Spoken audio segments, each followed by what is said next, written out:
Thanks, Olivia. Honorable ministers, distinguished panelists, ladies and gentlemen, welcome to the Global Landscapes Forum. And thank you so much for the honor of opening such an important gathering of policymakers, technical experts, entrepreneurs, NGO organizers, donors, and citizens. We are all here today because we care deeply about conserving our forests. We are concerned about our collective food, water, and energy security, and we understand the strong linkage between a healthy, productive landscape and our collective ability to withstand the impacts of climate change. This is the third Global Landscapes Forum, as Olivia just said. This year, we will take stock of how far we've come in realizing our vision for sustainable landscapes and what more can be done to transform how we manage our land and our forests to really build prosperity and resilience on a global scale. The event and the Partnerships for Landscapes has grown every year. This weekend brings together 8 coordinating partners and 13 implementing partners. In total, more than 100 organizations from around the globe are contributing actively to the forum. Up to 100,000 people are visiting the website, millions will be reached through social media, and many more are following our live stream right now across the globe. We are clearly living through times that will define us. I see this daily in my work as Vice President for Sustainable Development at the World Bank, in each and every one of the sectors that I oversee.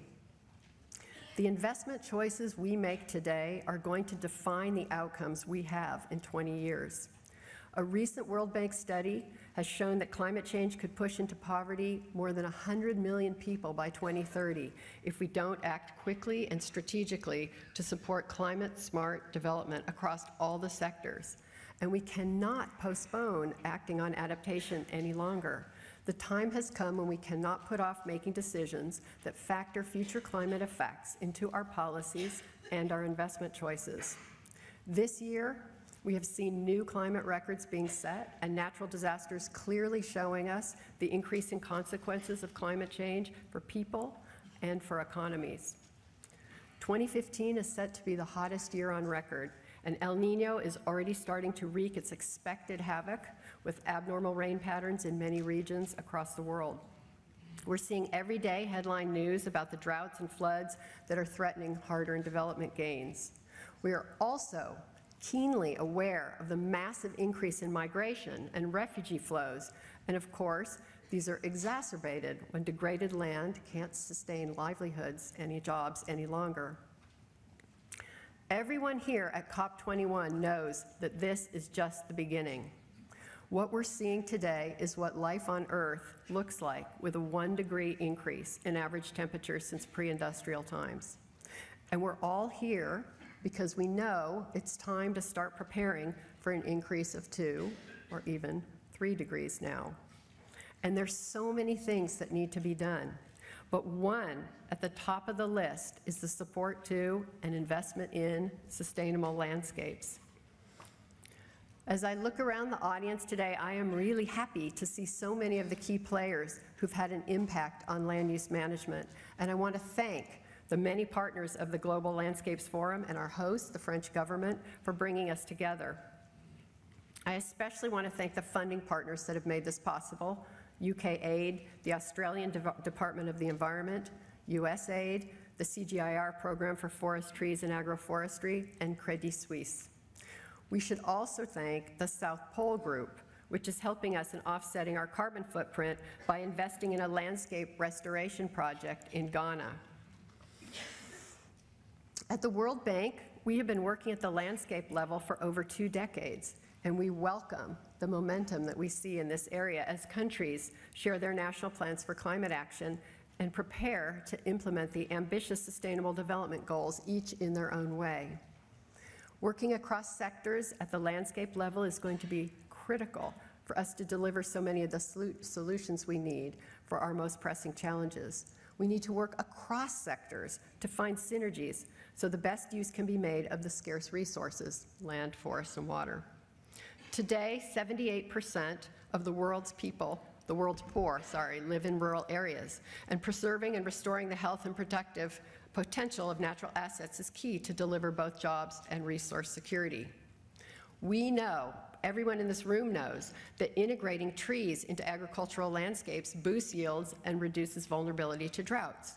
We know that preserving forests and watersheds helps protect water supplies for urban consumption and hydropower in uncertain climates. We know that restoring mangroves protects coastal lives and economies from extreme weather events. We know all these things, but actually doing them on a meaningful scale is not easy. It's going to require new levels, meaning more, coordination, finance, and knowledge. And I am very hopeful that we will all give special attention to these issues in each of our respective spheres of influence to make these new levels happen. The forum this year focuses on 4 themes: landscape restoration, rights and tenure, finance and trade, and measuring progress toward climate and development goals. The work on each of these themes is not an academic exercise. Each theme is connected to real opportunities and to the ambitions expressed by a growing number of countries to reduce their greenhouse gas emissions at the same time they're boosting inclusive and green growth. So on this note, I would like to invite you to watch and to listen to a video address from our host, France's Minister of Foreign Affairs and International Development, Laurent Fabius. Thank you. Mesdames et messieurs, chers amis, Ladies and gentlemen, dear friends, I'm very sorry that I can't be with you today at the Palais des Congrès in Paris for the 3rd Global Landscapes Forum. But I think you can understand that my obligations as the president of COP21 require me to be at Le Bourget today. So what is the situation with COP21? Last Monday, 150 heads of state and government came to state their commitment to climate and their determination to find an agreement. This was an unprecedented gathering, and it gave COP21 great dynamism, and this has given us momentum for the rest of the conference to be successful. Since last Monday, the negotiators have been working on the draft agreement as such. The work started up. It started up a bit too slowly, I must confess, and I've asked for work to be speeded up. There have been some improvements made. There's been some progress, but not enough. Today, the draft text, a new draft text, will be submitted by the 2 co-chairs of the negotiating groups, and I trust that it will meet our expectations. But in any case, there will still be a great deal of work to be done with the ministers and heads of delegations as of today. In the remaining days, I shall be leading the discussions, and the target is to get the different parties to have their positions come together so that we can reach our overall ambition of having an ambitious agreement which has to be achieved by next Friday, the 11th of December. And obviously we cannot disappoint all the hopes that have been put in COP21. Now, you have many different players here, researchers, political leaders, representatives of NGOs, and people from the private sector here. I've been told that more than 2,000 participants are expected to be at the Palais des Congrès today. And I'm very pleased to see that this event is part of the Lima Paris Action Plan. It's in line with the work done there, which was launched in December last year with our friends from Peru and the United Nations. This plan is designed to encourage and get the commitments from non-state players or non-state actors, because we have the state part, which is the formal negotiations, and you have the non-state part. Now, as part of this work, we have work at Le Bourget today with what we call the Climate Action Day. And there are 2 targets there, which is to highlight the most significant commitments which have been taken by state and by non-governmental players. And we want to see what the world will be like. Today we want it to be a carbon-neutral world. We want one which is resilient and can stand up to climate change. And your forum here will be making a contribution for us to move in that direction, because the objective of your meeting is to come up with concrete proposals to combat climate change. And I expect a great deal from these concrete proposals. So we've got this move to protect our planet underway. It is at Le Bourget and also at the Palais des Congrès this weekend. Everything is looking good, but but we still have to conclude the negotiations on the actual text. I trust that that will be done next Friday, or by next Friday. In any case, what's being done today by you, with you, and for you is a very positive development, and I would like to thank you for your decisive contribution which you've made, and wish you a very successful forum. Goodbye.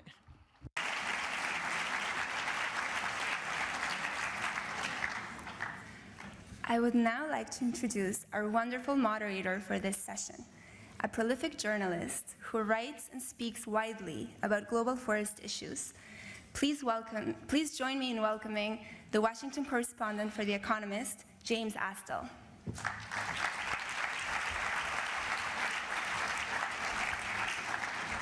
Well, thank you for that lovely introduction, Olivia, and thank you all. It really is a pleasure to be here to moderate this next part of our deliberations, which is, in a sense, where it gets serious. We're going to address not just landscapes and how to manage them better, but how to pay for that. And this is where climate policy and the real world collide, is it not? It's pretty much the largest missing piece in our whole REDD+ saga. We think we know that we need large, long-term and strategic investments in restoring, enhancing and maintaining carbon-rich landscapes, but we still don't know for sure where that large flow of money is going to come from and in what public-private combinations. So to throw light on that most extraordinarily important question, I'm really delighted to be able to welcome to this panel, and I hope that you'll join me in doing so, an extremely distinguished panel. From finance, we have Baroness Ariane de Rothschild, who's the chair of the executive committee of the Edmond de Rothschild Group, representing finance and philanthropy, I should say. Representing government and also policy making, Dr. Ngozi Okonjo-Iweala, who's the former finance minister of Nigeria. Representing business, Emmanuel Faber, who's the CEO of Danone, and of course, representing academia and policy making on forests and many other issues, climate related, Peter Holgram of C4. Thank you.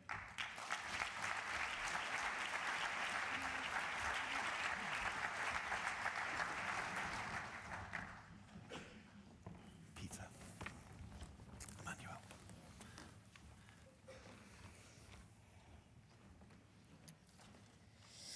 Monsieur le Président de la COP21.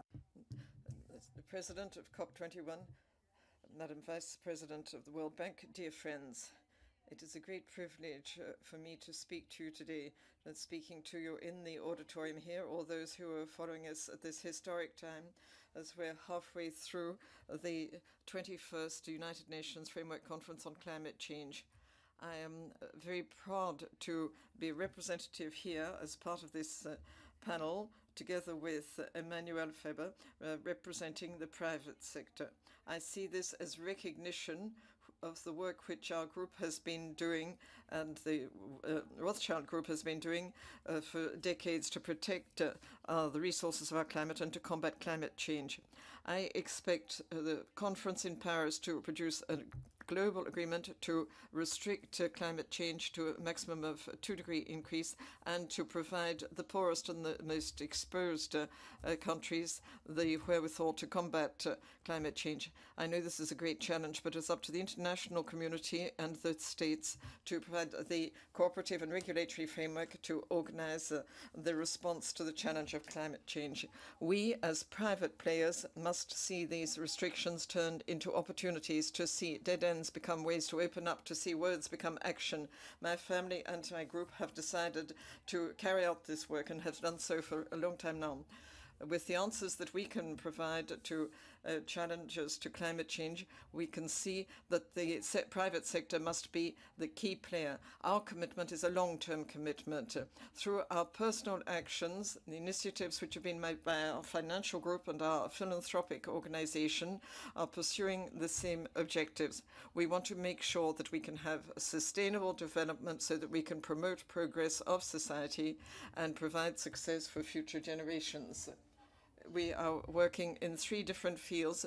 with personal, financial and philanthropic works, and these are major projects with true social responsibility, corporate responsibility. Philanthropy on its own is not enough because there has to be short-term return, there has to be a profit. We have to have experiences that are fertile, which will provide input for each other for the different initiatives. This is why we think it is important to move into new fields of activity, to have our own risks so that other people can have their plans which do not involve risks, and so that they can see constraints and restrictions turning into opportunities. Responsibility and value has a price. There is no project which is too small or too big. We must have determination for action, and it is on an everyday basis. I'll give you an example. As I want to maintain and protect biodiversity in 500,000 hectares of forest in Africa, I'm also putting beehives on the roofs of our banks around Europe. At the head of our group, we've built up activity for capital investment in the historic work which my family has been involved in. We devised an idea 10 years ago with 2 new types of vehicles for land use, which is one of the major issues for global landscape forum. The one is the Fontinko for removing pollution from soil, and it's designed to rehabilitate soil which has been damaged by major industrial pollution so that it can be used for sustainable urban development. Putting emphasis on energy efficiency, we can see that the development there has had 300 million euros in investment. We also have the Moringa agroforestry.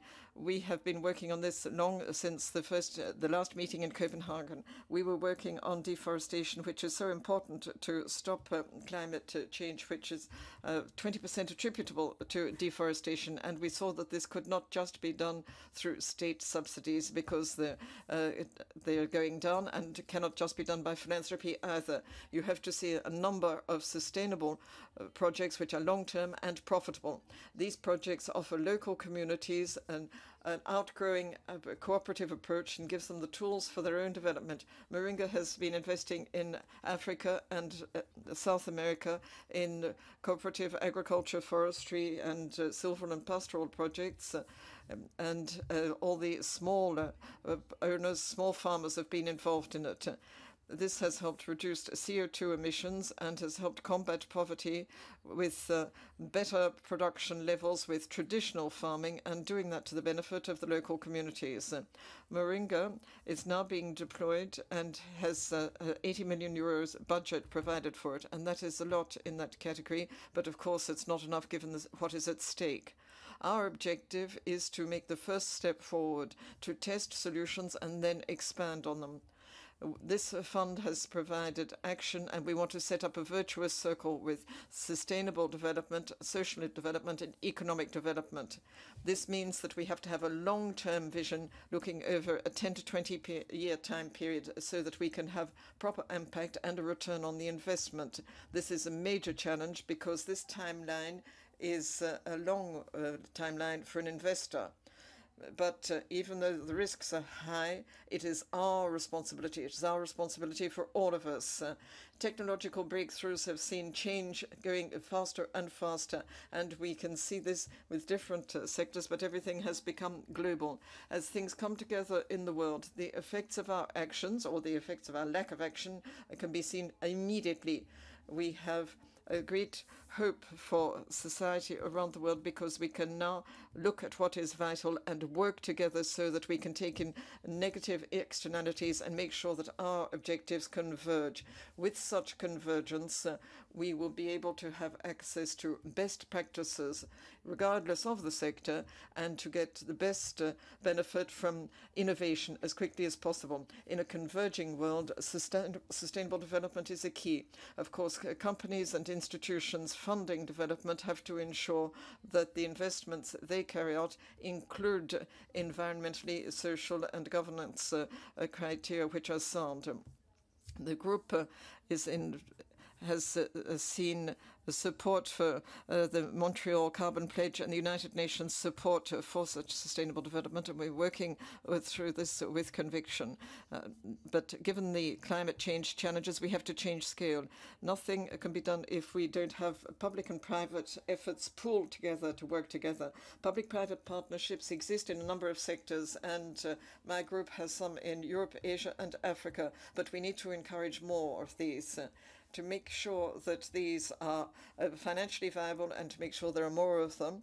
The public investors and public funding have a key role. They have to provide support and encouragement, but they also have to make sure that there is less uncertainty and make sure there is better coverage of risk. This is why we are setting up technical assistance facilities as part of our projects.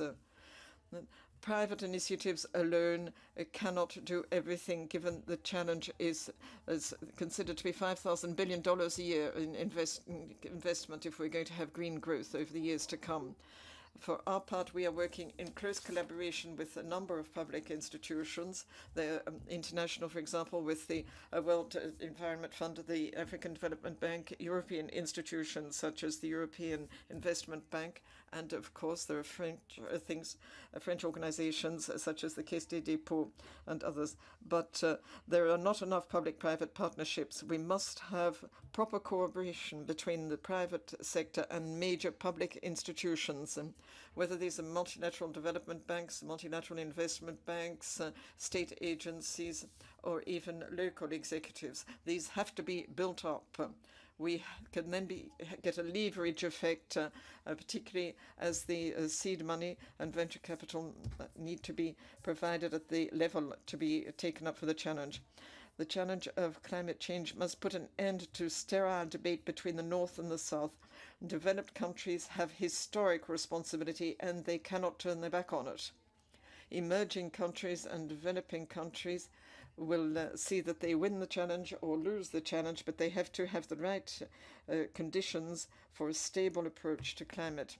I would like to conclude saying that we must be proactive and that I am optimistic. We know what is at stake, but it's not just our quality of life, it is our life itself. Together we must make the decisions required for the dramatic situation our planet is in at the moment.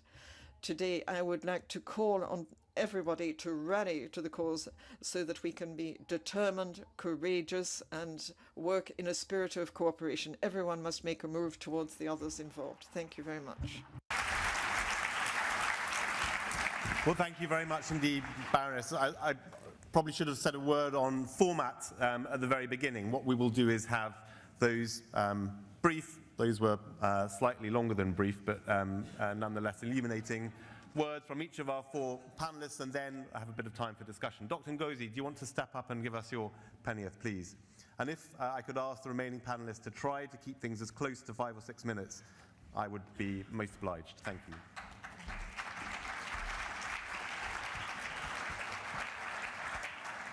I think the best thing is when it gets to 5 minutes. Can you interrupt and say 1 minute, please? We will. Okay, good.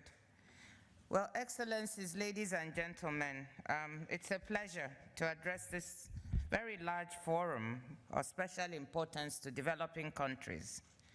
For us in developing countries, our rural areas still include 70% of the world's poorest people. Growth that attacks poverty and food insecurity is a dominant concern for us. And agriculture accounts for most of employment, more than 2/3 in Africa, and a substantial share of GDP in most countries. Developing countries are not only aware of climate change, but many of them are living it and living with the consequences. We worry about the most recent predictions from the IPCC that food production per capita in our countries will be sharply lower in the coming decades.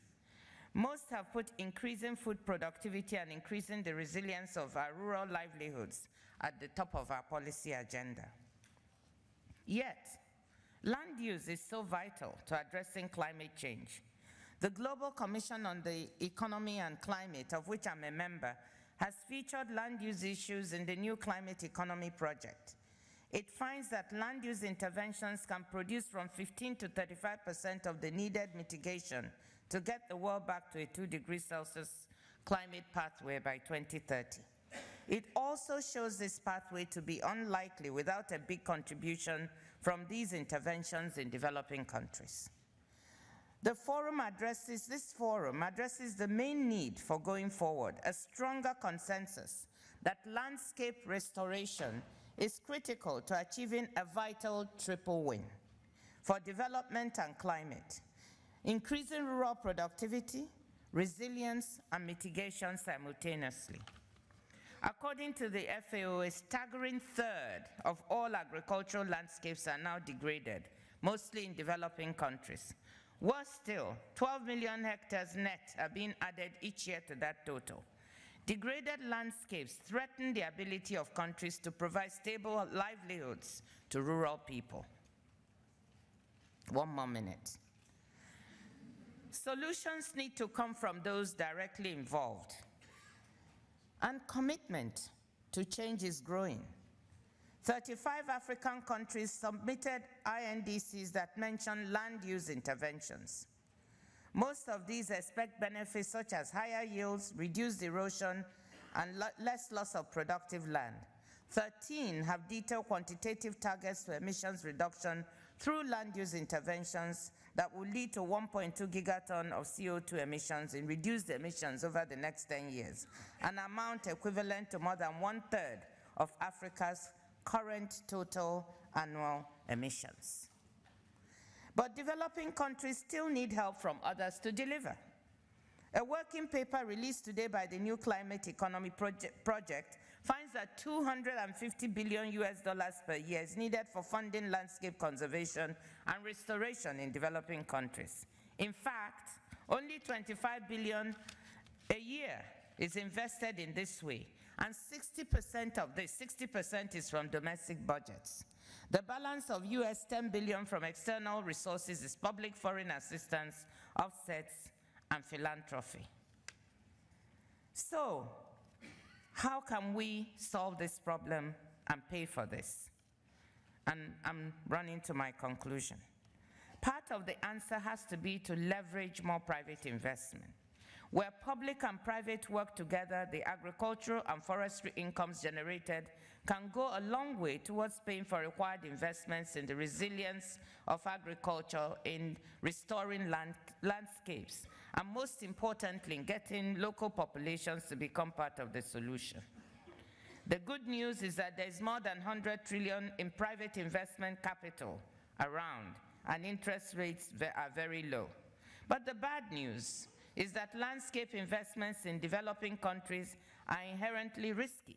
So attracting this 100 trillion that we talk about into these types of investments is exceedingly difficult. Well, we have to look at some of the suggestions being put forward today, including in a working paper by the New Climate Economy. Structured capital partnerships put together by impact investors that bring together government to provide leadership, governance, and basic infrastructure, debt providers to provide low-cost capital, equity investors to provide further capital that seeks higher returns but also accepting some risk, international donors to fund startup costs and take first loss risks, and civil society to increase transparency. In conclusion, ladies and gentlemen, the solution exists, but the issue is really to bring all actors together in a partnership that can really deliver on these solutions. I'm hoping that your presence here and our presence in Paris at this COP21 can finally lead to these types of partnerships scaling up beyond the pilot attempts that we've seen so far. I'm keeping my fingers crossed and I'm optimistic that it will happen. Thank you, ladies and gentlemen.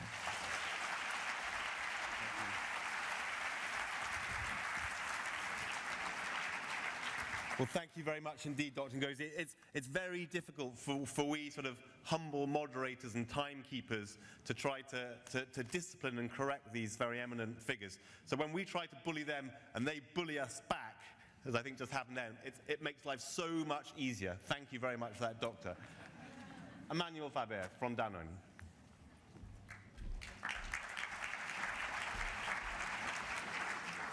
Thank you, James. Good afternoon, everyone. In many ways, the food industry has built increasingly and hugely now complex supply chains, has improved its technology of transformations in a miraculous way in many ways. But that has resulted in one critical thing at this point. We, I think, have all forgotten that food starts in soils. We have disconnected the food chain, and I think it's highly time that we resynchronize the whole food cycle. In many ways, companies have started to work on this, and the interesting aspect of carbon is that it's a very integrative measure of how desynchronized we are. Looking at Danone, we have, over the last 7 years, been able to maintain the level of carbon emissions, despite the fact that the demand for our products have grown, increasing by 50%. So I could pretend that we've done our job and that we have reached our own carbon peak. But now, in the spirit of the discussions of this COP21, we have decided to reframe our climate policy and make it match the 2-degree scientific scenario. And this will mean very breakthrough commitments that I'm going to repeat in front of all of you here. One is that instead of looking at the part of the cycle that we control, we are now going to be responsible for the carbon emissions of the full cycle of our processes, from the farms, the hundreds and thousands of farmers that we work with, to our billion of consumers in the world. This is a huge responsibility that we take because we're taking it beyond the strict control of what we do every day. And this is where there are 3 times more carbon emissions, in particular in agriculture, than in our own controlled perimeter. That's a first breakthrough. The second breakthrough is that we have committed that on this total perimeter, we would reach the peak of the carbon emissions in the next 10 years. So within 10 years, the total emissions of this cycle will start declining. The ambition that we have ultimately, consistent with the UN scenario, is to reach a zero net carbon emission for the whole of our cycles. It means that beyond the very strong reduction of the intensity of our production system, of our agriculture, of the recycling, we will have to engage even more than today in carbon positive activities. And they exist in many areas. What Ariane has described with the Moringa Fund is a carbon positive activity. What Ngozi has described as the public partnership, private partnerships, is also encompassing positive carbon activities. We have developed our own with the livelihoods funds, a first fund, then now a second fund that we've just launched for family farming, and many others. And so the only thing I would like to say is that we will not be able to do this alone. The other breakthrough in this climate policy is the fact that we will rely on many, many other people to achieve this reduction with us. This is starting a full process of co-creation. In many ways, we will need a lot of you in this room, actually, and I would like just to finish by saying that I'm optimistic in our ability to be there, because already today, more than 100 projects around the world are run in this principle of direct or indirect carbon positive activities, leveraged quite often by some of your organizations in this room. And I'd like to finish by thanking you for walking the talk with us. Thank you.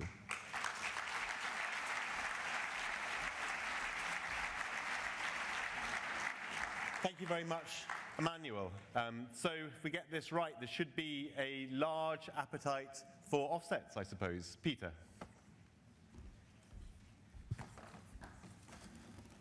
Thank you, James. Excellencies, colleagues, friends, family. Thanks to all the partners again for all your excellent and hard work to make this happen. Special thanks to the French government for hosting us. Now, we're all here because we share an important insight. And that is that many of the solutions to a better and more equitable world are found in the world's landscapes. Why do we believe that? Let's first take a look at the economics of landscapes. Agriculture output is only 3% of the GDP worldwide, but that actually amounts to $2.3 trillion US, and that's growing by 100 billion per year. Add to that forest products, add to that service sector, mining, rural energy, add to that the informal economy with non-marketed products and services. Forests and trees provide an important source of income for 1.3 billion people. Personal, international remittances was over 300 billion in 2014, and add to that domestic remittances, often to rural households. So clearly, the landscape economy is huge, and the investments in landscapes must be scaled up. And making those investments generate real returns will be crucial so that we don't see these as sunk costs. And this is, of course, also the context where we look to climate finance to possibly contribute further. So it's fantastic that we have a climate agreement coming.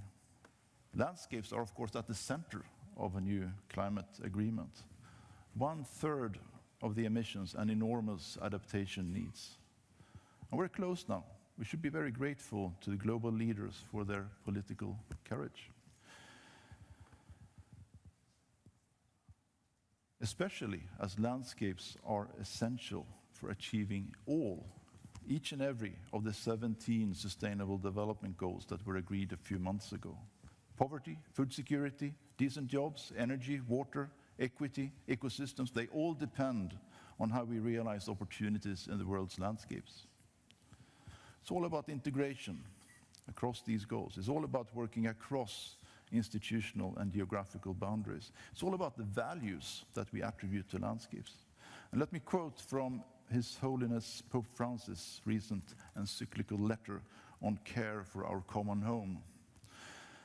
Since everything is closely interrelated, and today's problems call for a vision capable of taking into account every aspect of the global crisis, I suggest, that's Francis, not me, I suggest that we now consider some elements of an integral ecology, one which clearly respects its human and social dimensions.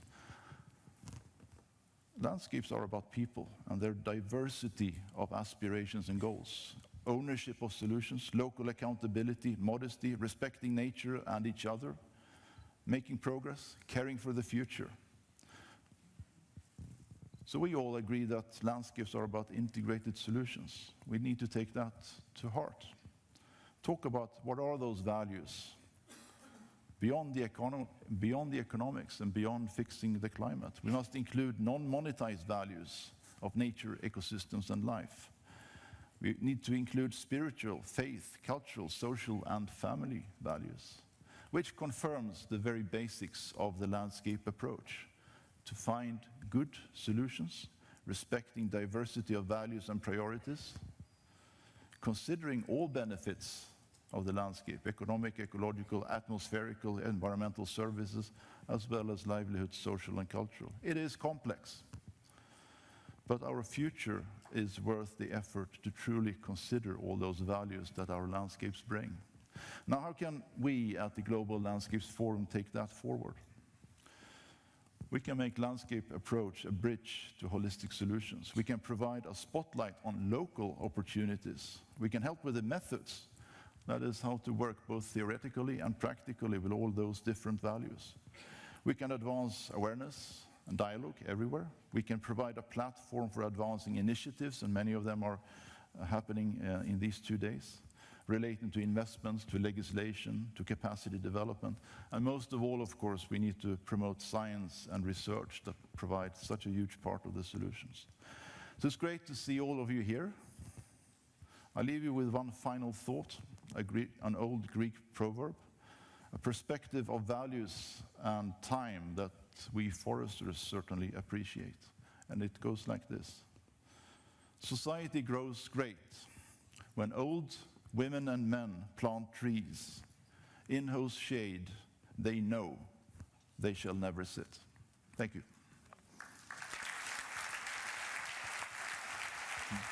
Thanks. Thank you, Peter. Thank you all. I thought that was a terrific, stirring introduction, not only to this discussion, but to the summit, really, and with a sort of note of optimism, I think well-placed optimism all around. Peter, can I just start with you? We don't have much time for questions. There'll be one, I think, each, perhaps plus a bit more.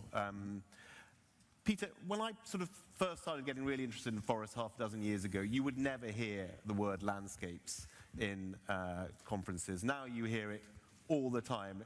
And actually, you've been a big part in making that change. I think that the landscapes discipline, concept, model has helped us see through lots of the sort of stovepiping that previously existed between the Agriculture Ministry and the Forest Department and so forth. We are seeing the work landscape together more. But that's rather at a conceptual level. At a policy level, those departments do still function rather independently. How does the landscapes concept move to implementation? How does it help us look after forests and agriculture, just for example, in tandem? That's an easy question, isn't it? Let's see. I had to ask it. First of all, it's about the fragmentation that you describe. We need to deal with that fragmentation. Now, one question becomes, do we have to deal with it by formalizing a defragmented setup of institutions? I'm not so sure. I think we still need the expertise and the specialization and the efficiencies that are brought by specialized institutions and sectors. That's all fine. But overlaying that, I think we need the methods, the local solutions, the accountabilities to combine them. And that's something that's missing today. Or maybe it's not really missing, but we are not valuing enough that those solutions need to happen locally, are happening locally, and we're not really bringing about the benefits of the combined holistic solutions. I'm not against sector delineations. I'm just against the inability to combine those sectors. No, I'm not for or either of them. I don't suppose anybody in this room is. But with respect, that still sounded like rather a high-altitude conceptual answer to my question. When a donor gives a large sum of money to a developing country, it normally gives it for forest projects or for agroforestry projects. How do you change not only the mindset, but also the policy implementation framework?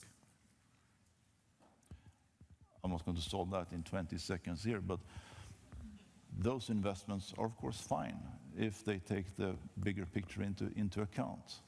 If you take investments to reduce forest change, which is popular, that's fine, but they need to take into account the implications on food security, on poverty, on equity, and all the rest of it that comes along with the landscape opportunities.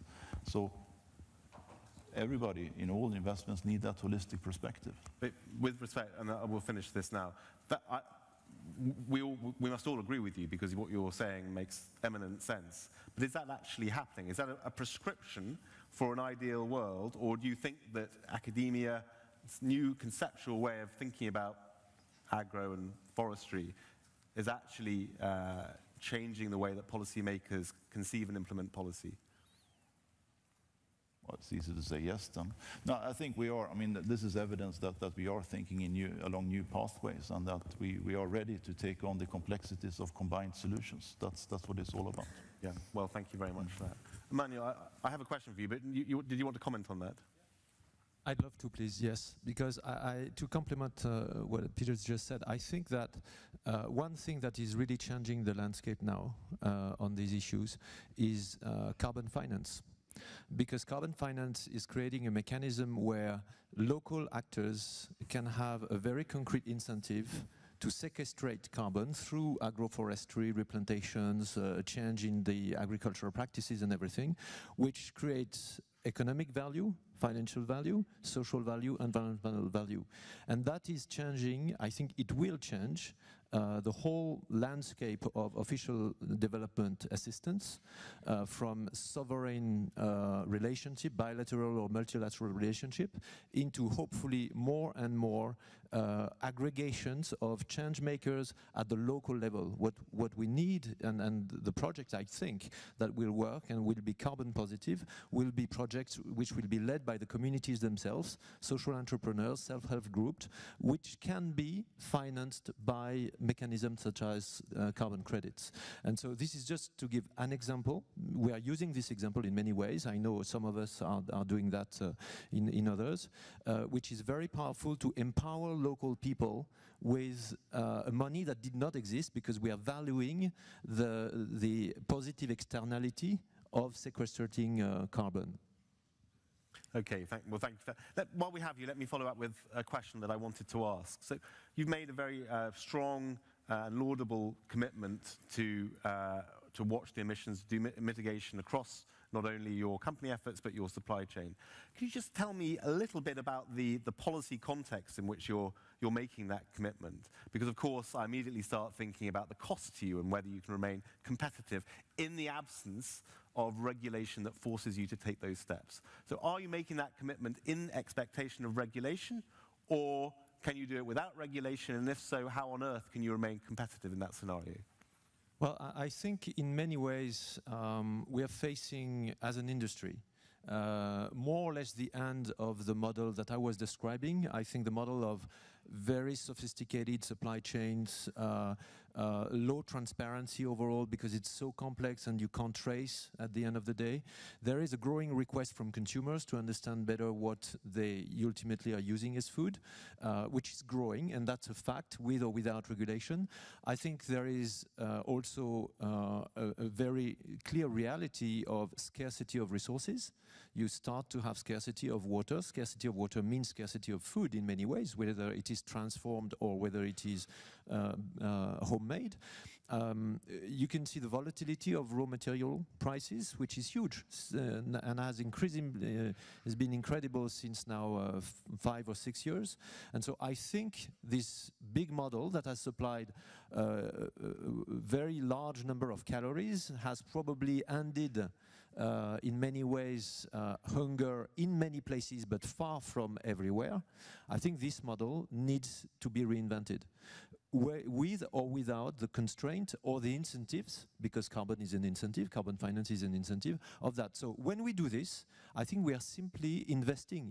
Yes, it's a cost, but it's an investment for the future, because if we do that, if our farmers have more capabilities, they have a better soil, they are feeding their cows with ultimately plants that have also transmitting a better quality in the milk. We're able to pay that milk at a higher price. They're getting better productivity. In the same time, they are sinking carbon in the soil. So it's a win-win situation, and we are having a more resilient ecosystem. And resilience, at the end of the day, in such volatile environment, I think is one of the things that business as a whole needs to work on. So it's actually an investment in the future. If there is the incentive or regulation on top of this, I would more than welcome this. Yes, and that, well, you would welcome it. It would make you more competitive because your competitors would have to shoulder the same burden. Yeah, okay. But in conclusion, I think you were saying that a more frugal company that uses resources more efficiently is liable to be more successful. Yeah, absolutely. I think that the truth is that there is a cost, but it's also an investment in the future. I think that whether this is in lower cost, when we recycle PET, for instance, PET at the cost of oil today is a very attractive plastic that is very secure for the bottles, for instance. But when the cost of oil will be maybe sometime at $150 or $200, it will be too late. So if we today invest in the recycling activities as we do in many, or in a number, not many yet, but a number already of large capital cities in Brazil, Mexico, Jakarta, Argentina, etc., we are structuring the recycling activity. We're actually creating a safer work environment for the scavengers in the landfills, developing social security for them and developing better working conditions. And in the same time, we're making sure that the very scarce food-grade plastic, other than going into energy because it is burnt as a landfill, or turns into Chinese textiles at the end of the day, which is much lower grade. We keep it in the high grade plastic, of food grade plastic, and this is a resource for us. So it's a very expensive resource that at the end of the day, we won't have to pay, and as a we won't deplete the resources of the planet. So yes, there is a correlation between healthier overall eating and drinking habits and behaviors, better efficiency and realistic food and water industry, and hopefully the planet and the overall food and water cycles. Okay, thank you very much for that. Baroness, you said we've got to get beyond philanthropy, and I guess that also means ODA. That's for sure. We all agree with that. But I guess your implication is that we haven't yet got far beyond philanthropy and ODA. Perhaps you could just expound on that a little bit for us. What do you see when you look around for solid, investable products that will push sustainability and perhaps make a little bit of money too? What do we need to do to produce more of those projects at scale? I think one of the problems still today is to find one solid project. Obviously, as a financier, you want to have a return. So it's how will you measure the return? And obviously, thank God we have evolved from just financial returns. So it's also measuring, and I know with Emmanuel, we've been debating, how do you measure social return? How do you measure environmental return? Which are measures that are extremely complex and complicated to find. And then, of course, you have a big issue with time, because these projects, and I have the same time horizon as Emmanuel, you have to invest. You really must invest for the next 10, 15, if not 20 years. And especially global landscape is a 20-year horizon. So getting investors committed on a 20-year horizon is quite complicated.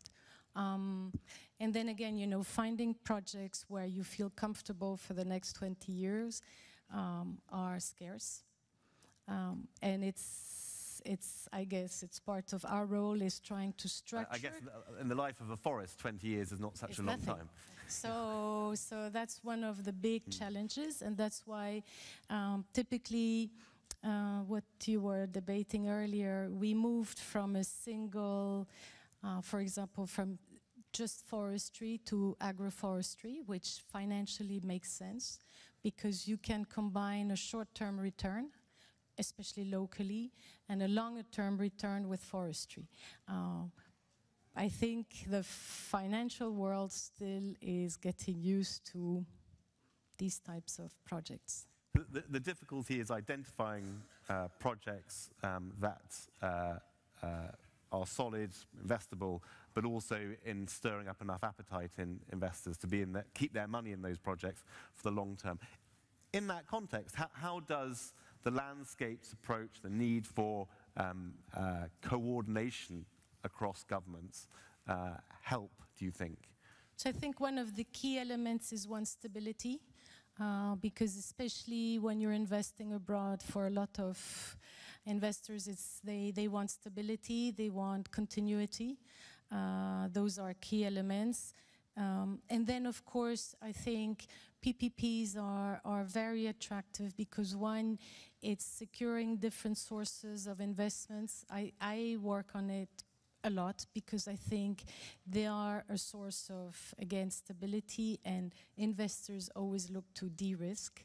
It's not just returns, especially when you're telling them that they won't see the color of the return before 10 years. You have to find a better balance into what you're trying to achieve. Yeah, well, thank you for that. Dr. Ngozi, you spoke mostly about landscape restoration, as well as where some of the resources for that endeavour need to come from rich donor countries or companies in rich countries, as well as mobilising local resources.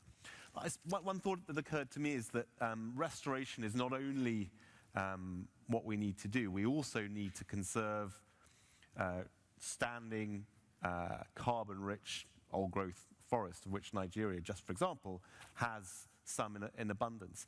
Can you just speak to that sort of tension, if it is a tension within government? Because, of course, you're in the privileged position of having seen the world from the development community and from the decision-making community. Well, let me just say one thing. I really don't subscribe so much to the fact that either the money for the restoration or for maintaining what we have will ultimately come from rich donor countries. We may want it to, but it won't. And I think it diverts attention from what we need to do. Should it come from rich donor countries? Yes. But will it? No. So in the absence of, you know, I'm a realist. You know? So I must have misheard. I heard the should, I didn't hear the will. No, I said, should it come from rich donor countries? The answer is yes. Will it? The answer is no.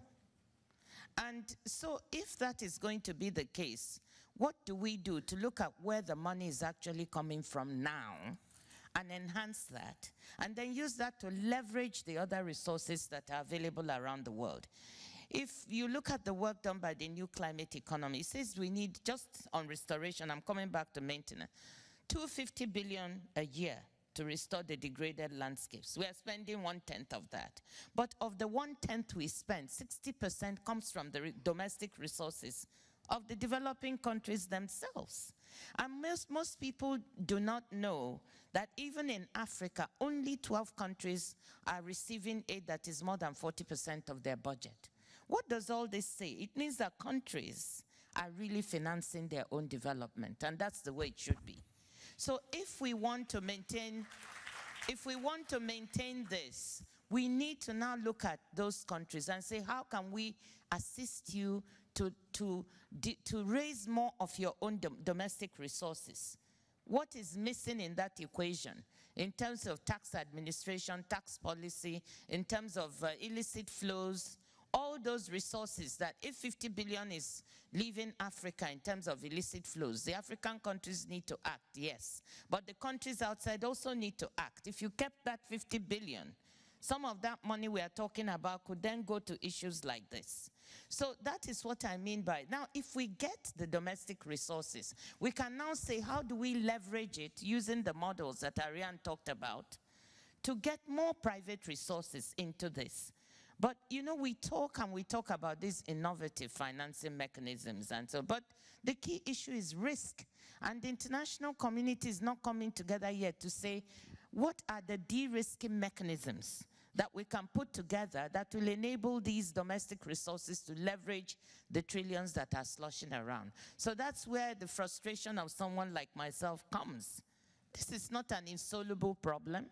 But every forum you go to, we talk of this innovative financing, but nobody is doing it.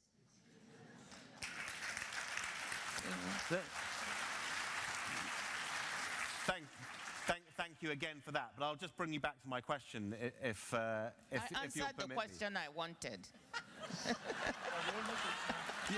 You answered it as you wanted to. Okay.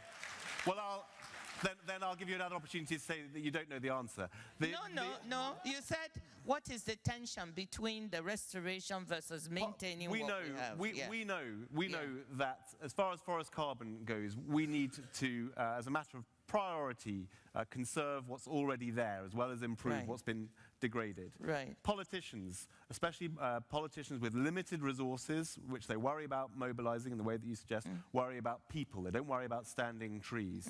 How do you get past that tension so that governments are putting sufficient focus on areas of their country which have the fewest people living among them?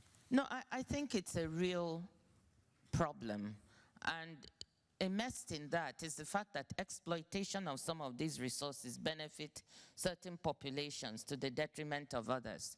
And I think the only way you have to do it is by mobilizing the local communities who benefit from and live off of these resources. Very often, they don't have a voice. So it is really finding a way to give them voice and to say that this matters, one. Second is to show just what the devastating impact of removing those resources are. And we have so many examples where countries have allowed this degradation to continue, be it from Indonesia to Nigeria to DRC to anywhere, you know, to all countries. You can find examples. I think we need to do more of using those examples to put in front of politicians and policymakers and say, this is what you're heading for if you don't do the right thing. But above all, I believe in the communities being involved. You are the only one of our 4 panelists who didn't end by saying that you were optimistic, I think. No, I did, actually. Did you? I said I keep my fingers crossed. That's very different. That is very different. That is very different. Then let me ask you, and this is a final quick invitation to you, how optimistic are you about the state of Africa's landscapes? Fast-growing populations, limited resources, poor governance problems, etc. We know all of the countervailing pressures. And the other thing you've got to know about Africa, much of the developing world, is that with 50% of the population or more under 25, we're also talking of young people and their expectations. And actually, that's what makes me a little optimistic, because these young people, they know, they follow better. They want more. They expect more. They want more transparency. They want the governments to do the right thing. And I think that it is a push. If we don't do it, we'll have these problems that we have now, migration, people not getting work, being moved from where they are. So I'm thinking that with the new technologies, that the grasp they have on the issues and their quest for transparency, that they will push politicians and policymakers. They're already doing that into a space that enables them to act more. But right now, I'm not comfortable because I think the conversation on these landscapes is still very limited, to be honest. I don't think it's as widespread either among governments or policymakers as we would want it to be. And so they need to push those in positions of power to do more of this thinking and talking. And inevitably, I think it will come. Thank you very much. Peter, I was going to give you the final words anyway, but now I have to. I think you wanted to comment on that last question anyway, but after you've done so, can I just encourage you to conclude for us by saying, what is it that you want to hear, not only the rest of today, but tomorrow too, in terms of this question? How do we mobilize investment levels of money to sustaining and improving, managing better our landscapes? Thank you.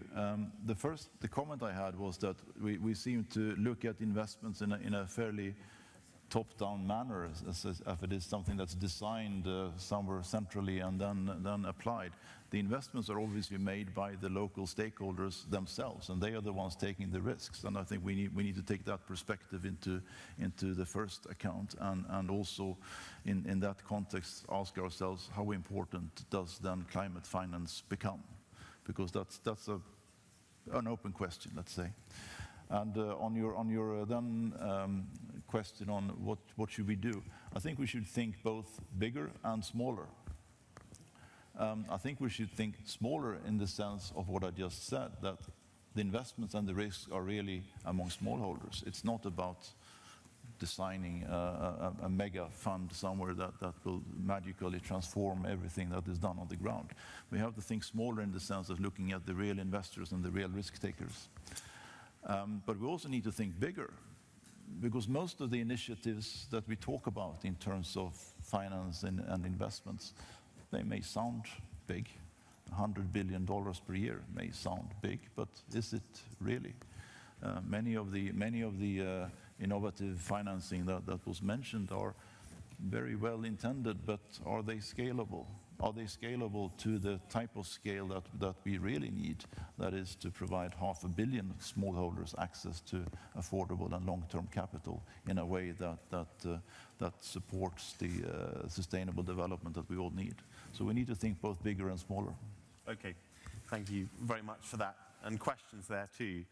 Ladies and gentlemen, that concludes our panel discussion, but will you please join with me in thanking very much our distinguished panelists, Baroness de Rothschild, Dr. Ngozi, Emmanuel Faber, and Peter Holmgren. Very good. Can you hear me?